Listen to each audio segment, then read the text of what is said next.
family language policy in a refugee context. And that is mainly researching Syrian refugees' family language policy in Turkey. I will briefly touch upon the literature on family language policy, but more on the context of the study, the results, and the discussion of the study as well. Oh, family language policy, uh, as a definition, it is the explicit and implicit planning in relation to language use within the familial context, and bridging the gaps between studies of child language acquisition and the field of language policy research. The study of family language policy seeks to understand why and how members of families, and these are mainly transnational families, maintain their language while members of other families lose theirs. And in what ways some children growing up in monolingual society, for example, become bilingual, and while other children growing up in bilingual environment become monolingual. What language planning and decision caregivers make to support or discourage the use and practice of particular languages, and how these decisions and practices interact with broader language ideologies and educational contexts, but also within social, historical, political, and cultural context. In this regard, family language policy is shaped by internal forces and external forces. Forces mainly inside the families, and these are also related to practices, management, and ideologies of language. And external forces, these are related to all the way from the constitution of countries to political narrative, to the media, to the social ideologies that govern some practices in societies, language practices. And the development of family language policy as a field of inquiry has undergone different phases, from viewing language acquisition as an uncontested state of private affairs in the early period, to a broader view of language development as ideologically shaped social practices in recent years. And uh, family language policy as a field, it mainly started with researching white middle class European families. For example, a Dutch family living in the UK or an English family living in France, and how they deal with languages, how they deal with the language of the host society and their heritage language in these contexts. More recently, this has changed, where more transnational families have been included as well.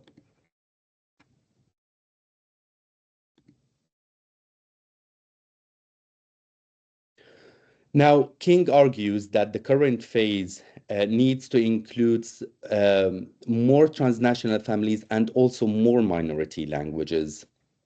In addition, most family language policy research takes place in the global north, while really extremely little research has been conducted in the global south, and also in, especially actually in refugee contexts. But how different is it when we research transnational families, where, for example, families move for economic reasons, to how is that different from researching refugee families?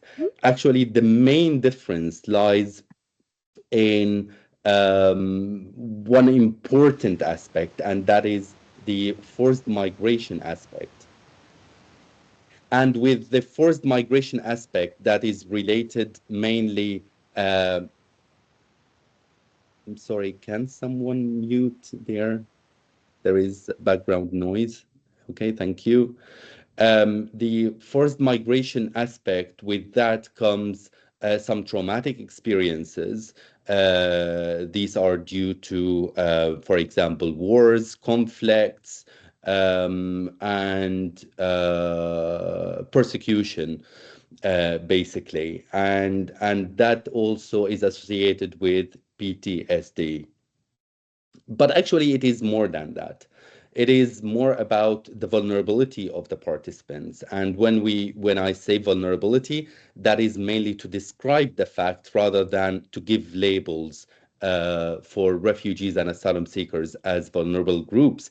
And that is, we see that a lot, especially in the traditional media and the new media, where refugees are either depicted and portrayed as a threat to the receiving society, or and that is mainly from right-wing media, or even from the left-wing media. That is mainly refugees and asylum seekers are perceived as vulnerable groups that need assistance, and in both cases, the element of agency is taken from refugees and asylum seekers.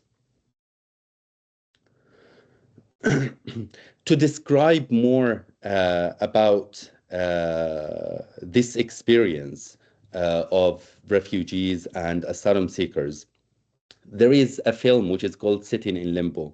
It's it talks about the asylum seekers' journeys and refugees in detention camps.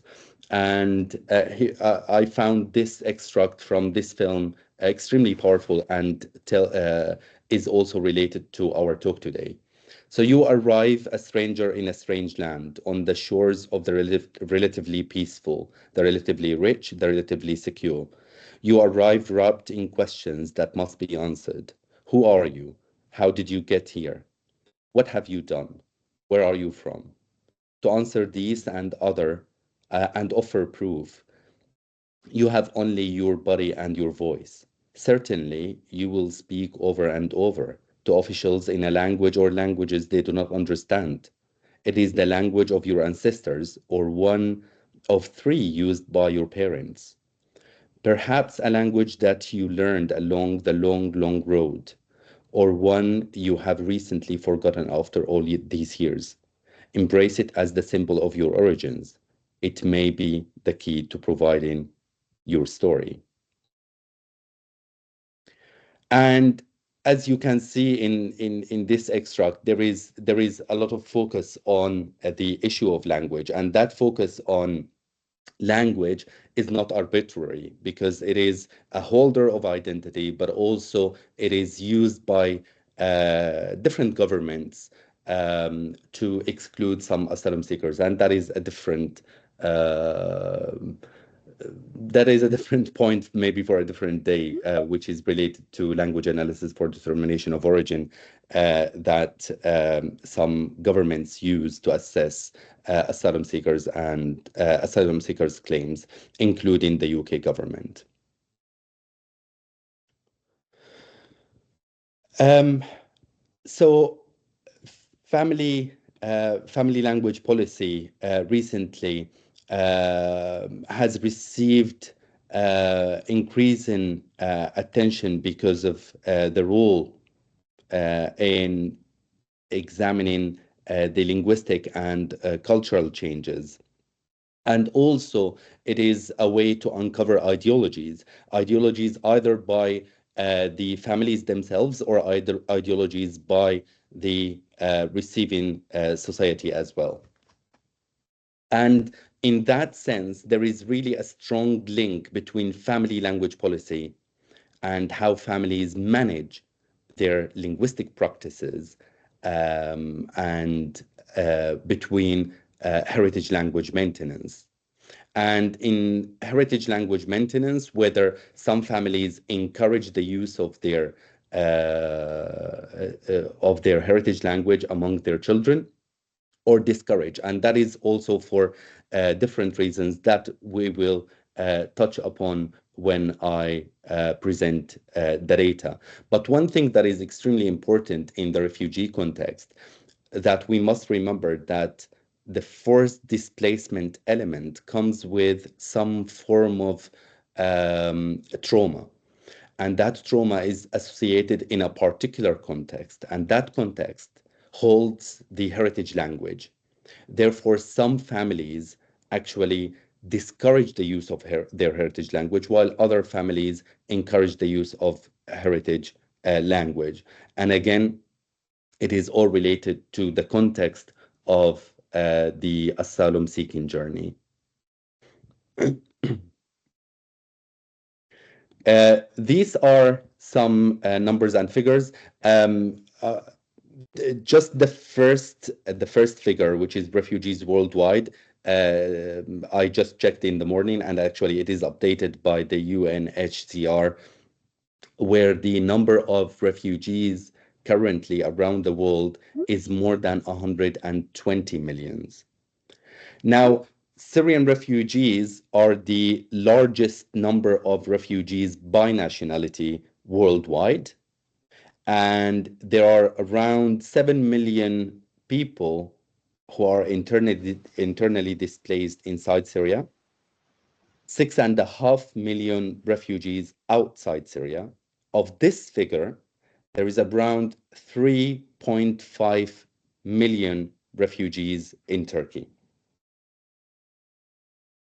And of course, this number has decreased a little bit after the fall of Assad. I will also come to this at the end of this talk.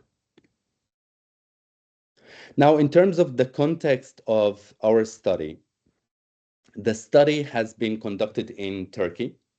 And again, Turkey hosts the large number of Syrian refugees. And Turkey, especially after 2014, has gone through some political and economic challenges, and that led to the devaluation of the Turkish lira and the security threats, either by ISIS during the rise of ISIS, or by what the Turkish government calls the PKK as a threat. And in the middle of that, Syrian refugees, because of their large number in Turkey, were perceived as a further threat by certain Turkish parties. Excuse me. And they were used as a political token by these parties in order to blame the government for the economic failures.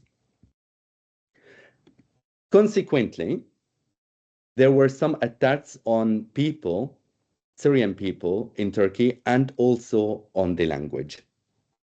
You can see these are some news from different news outlets, including Human Rights Watch, about some attacks against Syrian refugees in Turkey.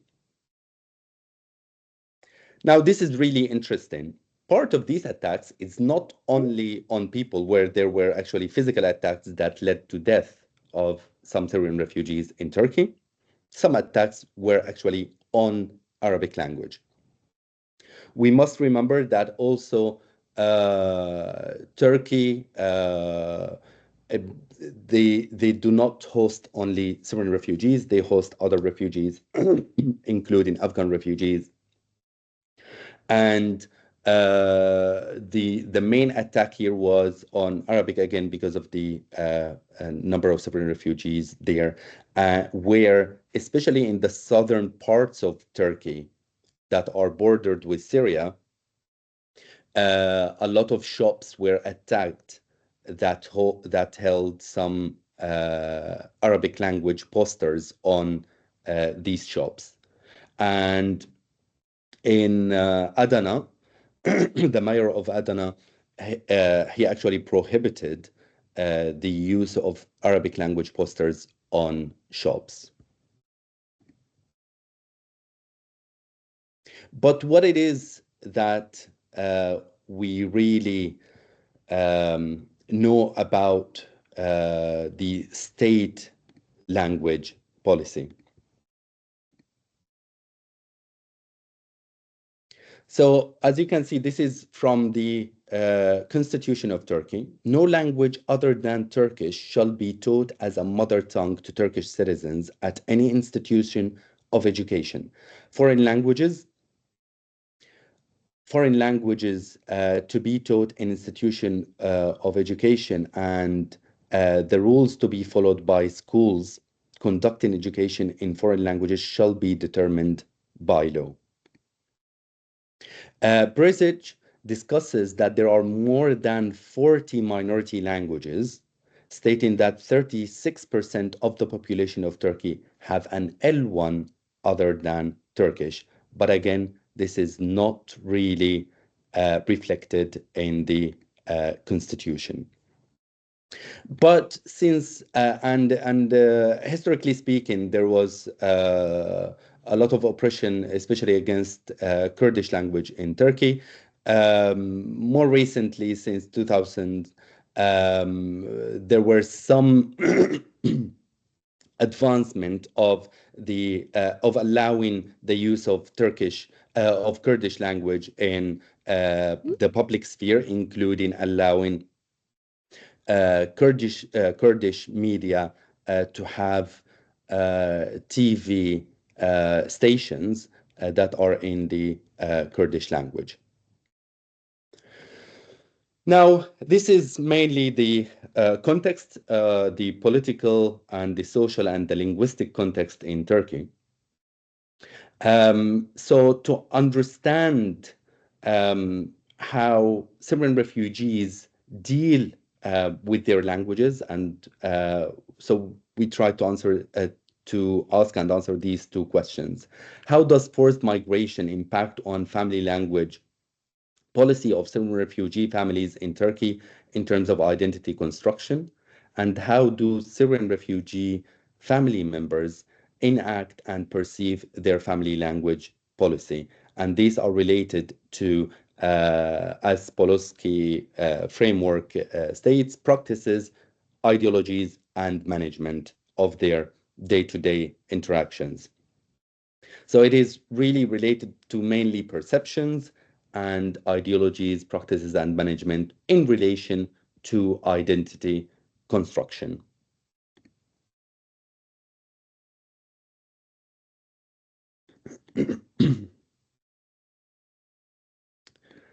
Now, in terms of our data, we collected data from 10 families. All of these families are one parent, all are two-parent families, except one family that is one parent family. And these are in 4 Turkish cities, in Mersin, Sakarya, Gaziantep, and Istanbul. And the main reason for including these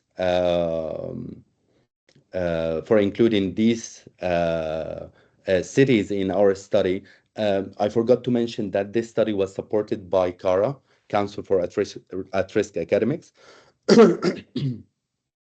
And there were some refugee researchers who are actually residents in these cities. And that is why we collected data. It's mainly because of access to these families. So there are 10 mothers, 9 fathers, and 13 children between the ages of 6 and 10 years old. All children, except 3, were born in Turkey. And we included in this study only Arab families. And this is, we acknowledge, as a limitation of our study, because, of course, Syrian families, they have other first languages, such as Kurdish language, and maybe future studies will deal with this element where they include families that speak more than one language.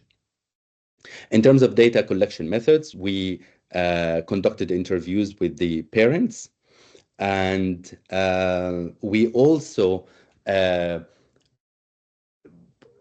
We also collected data through language portraits, and language portraits used only with children.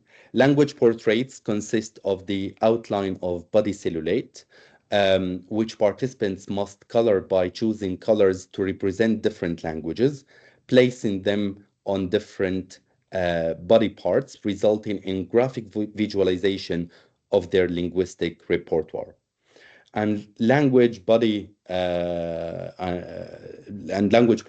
uncover the thread connecting the emotional with the practical, as it shows how the participants draws the linguistic world in their minds.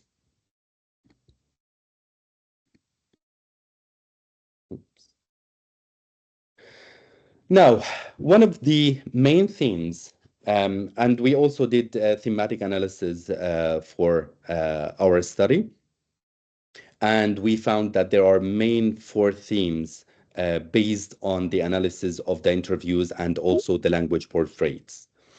One of the main themes was actually religion, and religion as a principal pillar of family language policy.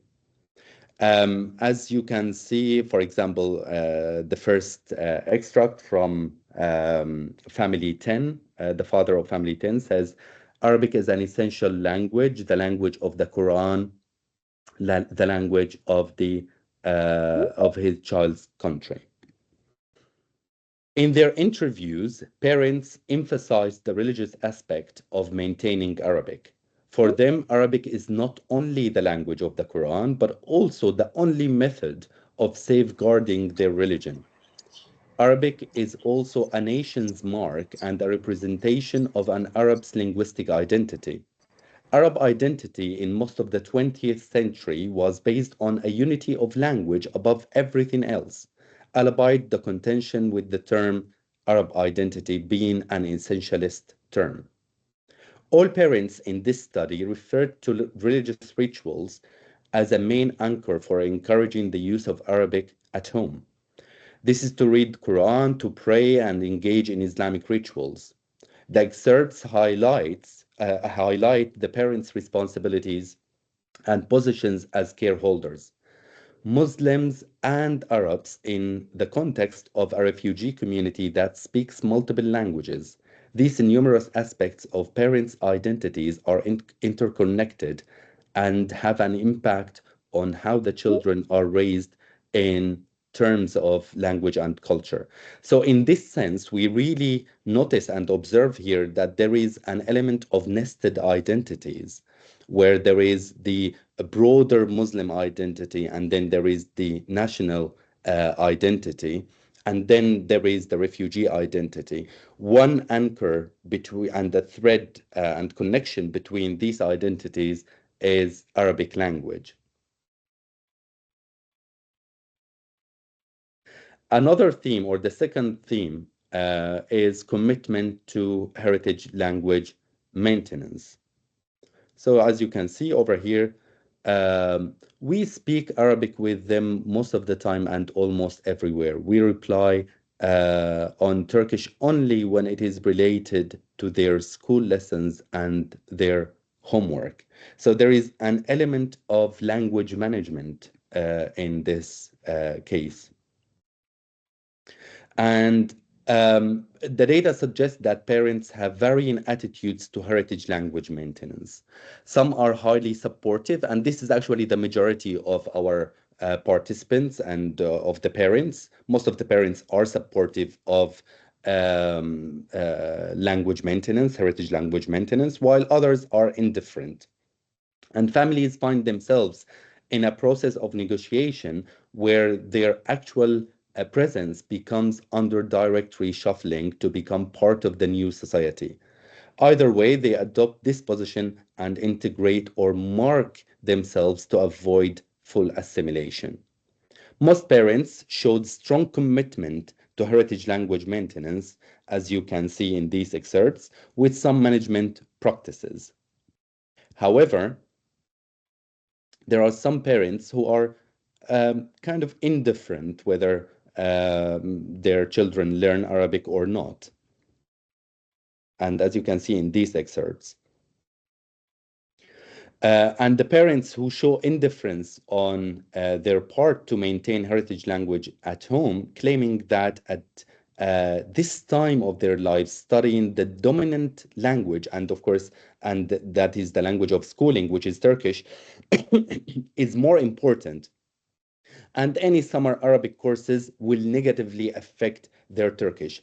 And in this sense, we really um, see what is perceived as an ideological stand and language ideological stance, in the sense that learning a second language or maybe a first language will impact on learning other languages.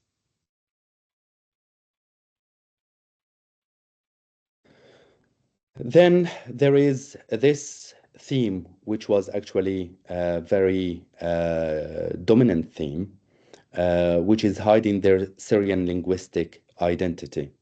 As we can see in these excerpts, for example, the father in family two. Sometimes I speak Arabic with my wife, but when there are a lot of people around, we speak Turkish. I tell my daughter to avoid speaking Arabic out because I don't want her to get hurt. A recurring theme in the data highlights that some parents and children avoid using Arabic in public, trying to avoid markedness. Baxter, who researched identity a lot, referred to this element of awareness as agency, where the individual is fully aware of the differences between their heritage language and the counter language of the receiving society. Switching between languages depends on the discursive context and what it entails. Individuals are not uniquely positioned, but are produced as a nexus of subjectivities in relation to power.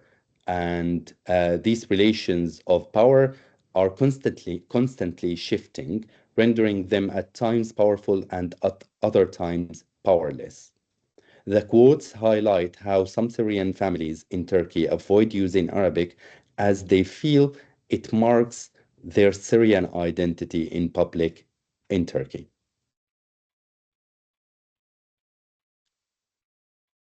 And the last theme, which is actually related to the language portraits. And again, the language portraits were given only to the children, not to the parents.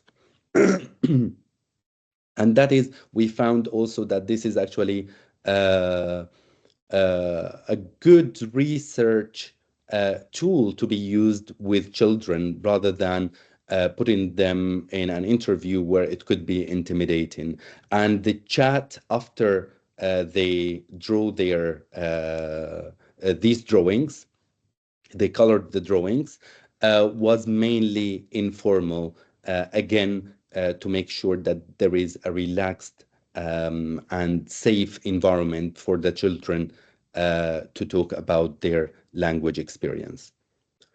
Hala, who actually drew this, who colored this drawing and cellulite, she's a 9-year-old child, and um, she the what is in red, that is Turkish, that represents Turkish, and what is in green, that represents Arabic.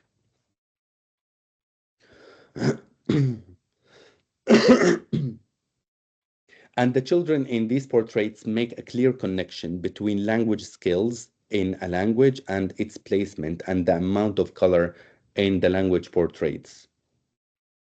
All the colors, the color choices the children gave are personal, subjective, and emotional. Yet they reflect, when observed together, how the children see themselves and their parents' proficiency in both Turkish and also in Arabic. And Hala says here, because I have been learning Turkish for a long time, I feel I am a Turk. I colored my little brother with little red because he can speak very little Turkish or Arabic. So she actually associated language proficiency with these colors.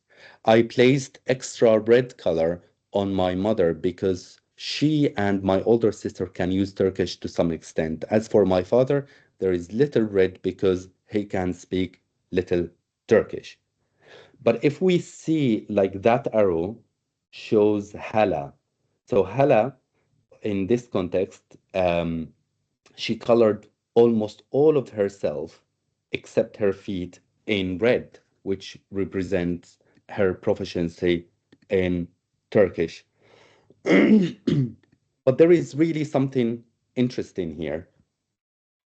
Uh, sorry.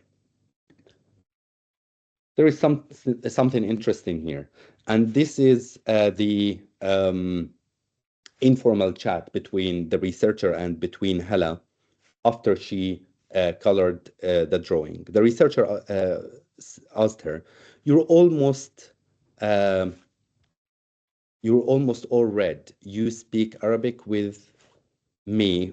Why didn't you use green?" I'm sorry, but the font now is very small. And Hala says, "Because I am a Turk." The researcher says, "Yes. Do you feel part of you is Syrian?" And Hala says, just at home, when my mom comes to school to pick me up, some children laugh at me and they say, 'Look at these refugees.' So I am a Turk." Now, uh, this is, um, first of all, this is sad to hear, like, as from a human perspective, that a 9-year-old child should go through this, and that she is hiding her identity because of the bullying that she undergoes at her school. But something which is really important over here is the ethical aspect of it. And what I mean by that is uh, because there was a research assistant in Turkey, and then they collected the data. And when I was listening to that conversation between Hala and the researcher, then after Hala kind of in a way exposed her feelings, exposed herself, the researcher didn't know what to do. And to be honest, I wouldn't know what to do in this context. And this is really a very important element in terms of how we deal with vulnerability and to what extent we push vulnerable participants to get data. And I, again, if I were in that situation myself, I wouldn't really know also how to respond to a child telling us this story. But again, this is, and I'm thinking out loud here, this is probably a call for anyone who's researching probably uh, not only refugees, but vulnerable groups. Maybe part of the ethical procedure is actually that researchers should do some training on how to deal with incidents like this, where traumatic experiences might be uncovered, and this could leave a mark on the participants of the research.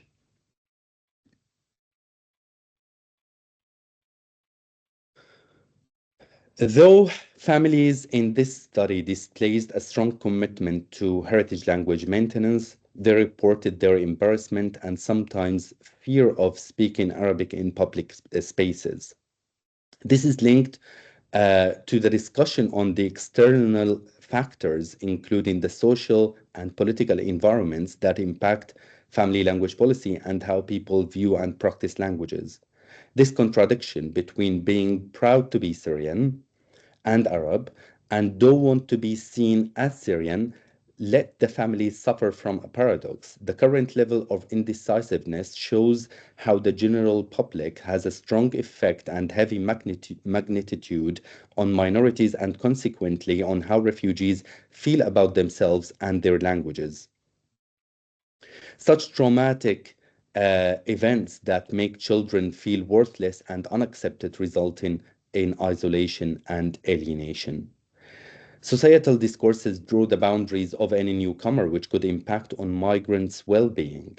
Forced migration causes mental stress on families, which might affect how they manage their language practices and consequent well-being. The latter, which is well-being, which is multifaceted, has been shown to benefit individuals by predicting greater adaptation to stress. Refugees and asylum seekers are vulnerable groups, and home languages are one of their greatest assets. Taking away these assets just adds to their vulnerability and consequently affects their well-being negatively. Finally, language portraits proved to be a very effective data collection method to use with children as it elicited data in a non-threatening way. Language portraits reveal children's attitudes, ideologies, and feelings about languages, and also about the wider context and settings in which languages are used in. Now, I go back to this framework related to family language policy by Christenens, and it is really about the wider context and the effect. The effect is bidirectional between socio-political, economic context and languages. As shown in the examples and the data, families are not self-contained and separated from other social institutions, but are shaped by history and power. And this viewpoint is essential to theorizing the role of families in maintaining marginalized languages and identity construction, and the role of hierarchies, whether social or political, in further marginalizing the already marginalized. And finally, this study was the data was collected in late 2022 and 2023. And it was at a time where the Assad regime, who was actually the main driver of war and the refugee exodus, the Syrian refugee exodus. Um, so the regime was there, and in December last year, the Assad regime fell. And since the fall of the Assad regime, more than 1 million Syrian refugees have returned to their homes.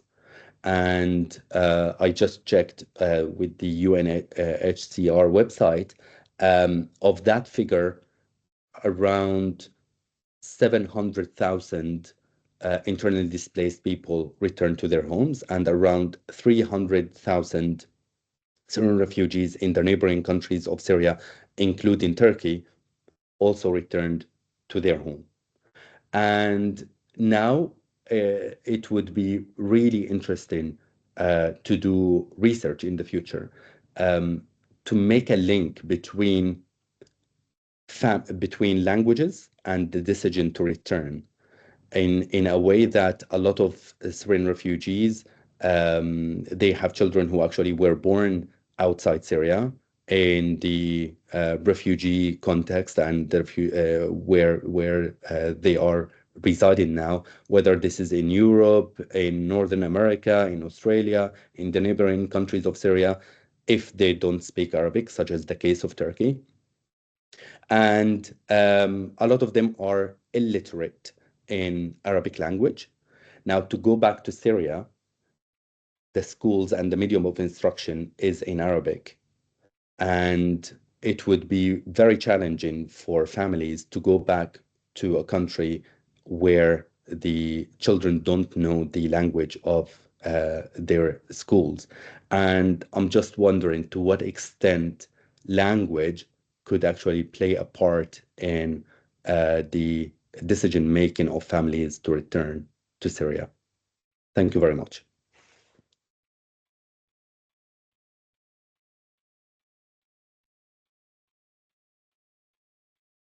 I think I'll just